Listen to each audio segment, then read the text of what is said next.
Chicken pieces చక్కగా క్లీన్గా wash చేసి ఉప్పు పసుపు కొద్దిపాటి అల్లం చిన్నిపాయల పేస్ట్తో కుక్ చేస్తున్నామండి. ఆ చికెన్ పీసెస్లో వాటర్తో అవి ఆ విధంగా చక్కగా ఇదైపోయాక కొద్దిగా వాటర్ ఉప్పు పసుపు కారం తగినంతగా కోకో పౌడర్ అల్లం చిన్నిపాయల పేస్ట్ మళ్ళీ యాడ్ చేసుకొని పొడి పొడిగా కుక్ చేసామండి. నెక్స్ట్ ఇక బాండ్లీలో ఆయిల్ యాడ్ చేసి అందులో కాజు పీసెస్ లవంగాలు దాల్చిన చెక్క అల్లం చిన్నిపాయల పేస్టు మరి కాస్త కోకో పౌడర్ అన్నీ యాడ్ చేసి ఫ్రై చేసి మనం బాయిల్ చేసి పక్కన పెట్టుకున్న ఈ చికెన్ పీసెస్ని అందులో యాడ్ చేసేద్దామండి. చూస్తున్నారు కదా,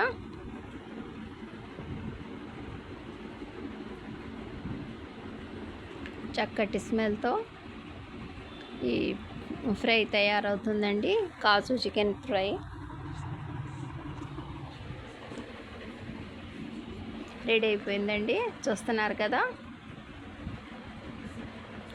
కాజు చికెన్ పీసెస్ చక్కగా కలర్ఫుల్గా చాలా బాగున్నాయండి. ఇక నెక్స్ట్ మనం సర్వ్ చేసుకుందామండి. వైట్ రైస్ అండి, దమ్కి భాజీ అండి, గోంగూర ఇగురు, ఇక మనం ఫ్రై చేసుకున్న ఈ చికెన్ పీసెస్ అండి, కాజు చికెన్ పీసెస్ అన్నీ ఈ విధంగా యూజ్ చేస్తున్నారండి మా పిల్లలు. మా ఈ చిన్ని వీడియో నచ్చితే లైక్ చేయండి, షేర్ చేయండి ప్లీజ్. బై అండి.